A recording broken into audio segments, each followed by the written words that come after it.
Pearl Harbor, a U.S. base in Honolulu, Hawaii, was suddenly attacked December 7, 1941, by the Japanese.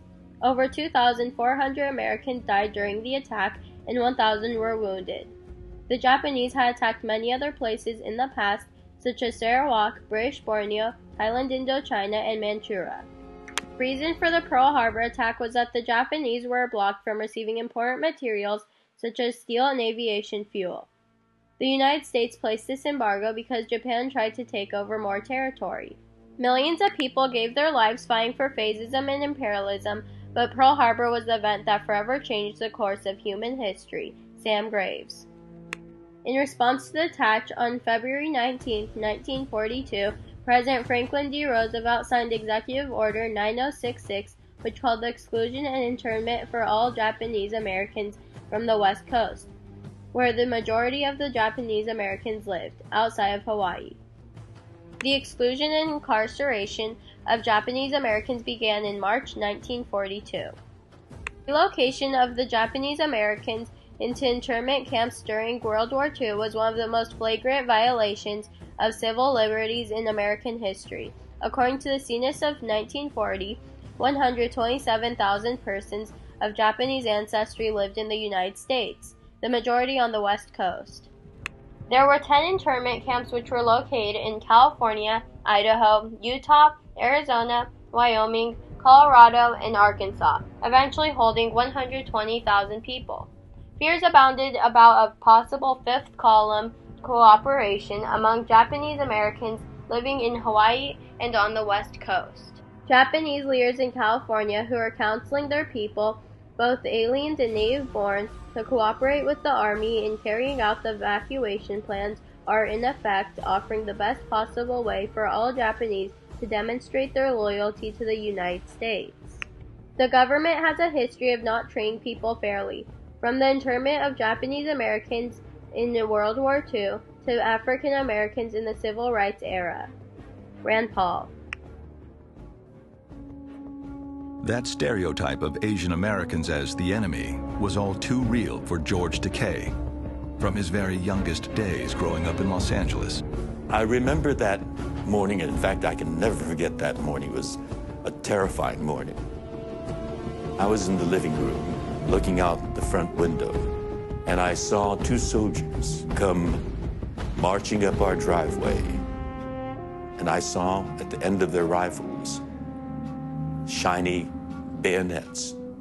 They stomped up to our front door at our two-bedroom home on Garnet Street in Los Angeles and banged on the front door. It was terrifying. My father answered, and we were ordered out of our home.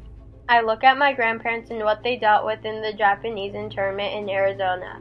That sense of perseverance of making the best out of an incredibly bad situation has always been something I drew inspiration from. I always ask myself, what in the world do I have to complain about? Scott Fujita.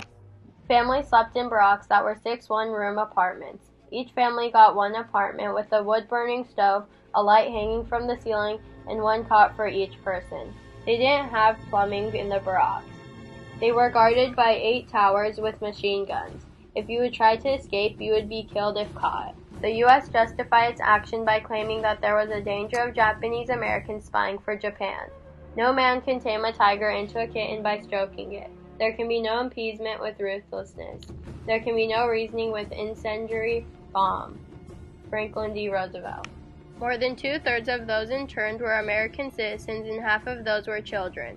None had shown disloyalty to the nation. During the entire war, only 10 people were convicted of spying for Japan, and they were all Caucasian. When Roosevelt signed the executive order 2 months after the Pearl Harbor attack, the Japanese were locked up in internment camps. The San Francisco News article said, "Whatever the philosophy involved, the enemy's agents in our town are not neglecting an attempt to create a Japanese Negro anti-white race fifth column." San Francisco News, March 2, 1942. Because of the extreme difficulty in distinguishing between loyal Japanese Americans, and there are many who are loyal to this country, and those other Japanese whose loyalty is to the Mikado, I believe in the wholesale evacuation of the Japanese people from coastal California, Governor Olson said. the San Francisco News. When President Roosevelt revoked Executive Order 9066, which created the conflict, the Japanese were released from the internment camps. Finally getting out of the camps was a great day. It felt so good to get out of the gates and just know you were going home. Finally. Home wasn't where I left it though. Getting back, I was just shocked to see what had happened. Our home was being bought by a different family, different decorations in the windows. It was our house, but it wasn't anymore. Aya Nakamura. They couldn't even call us citizens then. We were enemy non-aliens. Why? Because of this. We were taken to the horse stables. And thinking back now, I can't imagine how degrading and humiliating it must have been for my parents to take their 3 children, one a baby, from a 2-bedroom home and told to sleep in that narrow, smelly horse stall. I remember the barbed wire fences and the sentry tower, the searchlight that followed me when I made the night runs from our barrack to the latrine. It was a racist act, pure and simple, and it was an unconstitutional act. I mean, you can't imprison people for their race, and that's what we were imprisoned for. Fred Korematsu was an American civil rights activist who opposed to Japanese internment during World War II. Korematsu and his family were to be relocated. Although his family followed the order, Fred failed to submit to relocation. He was arrested on May 30th and eventually was taken to Transforeign Relocation Center in San Bruno, south of San Francisco. The Supreme Court agreed to hear his appeal, and oral arguments were held on October 11, 1944. In a 6-3 ruling issued on December 18th, the court upheld Korematsu's conviction. Writing for the majority, Justice Hugo L. Black argued. Compulsory exclusion of large groups of citizens from their homes, except under circumstances of duress, emergency, and peril, is inconsistent with our basic governmental institutions.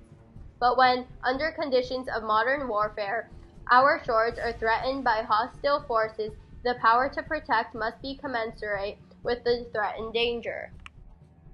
The Japanese sacrificed a lot to create the compromise. They sacrificed their homes, their businesses, their freedom, and much more. I think the Japanese were grateful that they were finally free, but still missed their loved ones that died from the internment camps. The Japanese were treated very cruelly, and the event killed 1,862 people at the camps.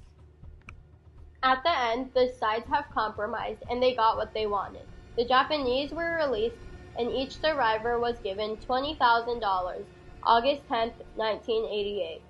The Japanese also sued the federal government for $24 billion. It is still worth examining because it was a very tragic event that happened in history. 66% of the Japanese Americans that went to the internment camps were born in the U.S. and had never been to Japan.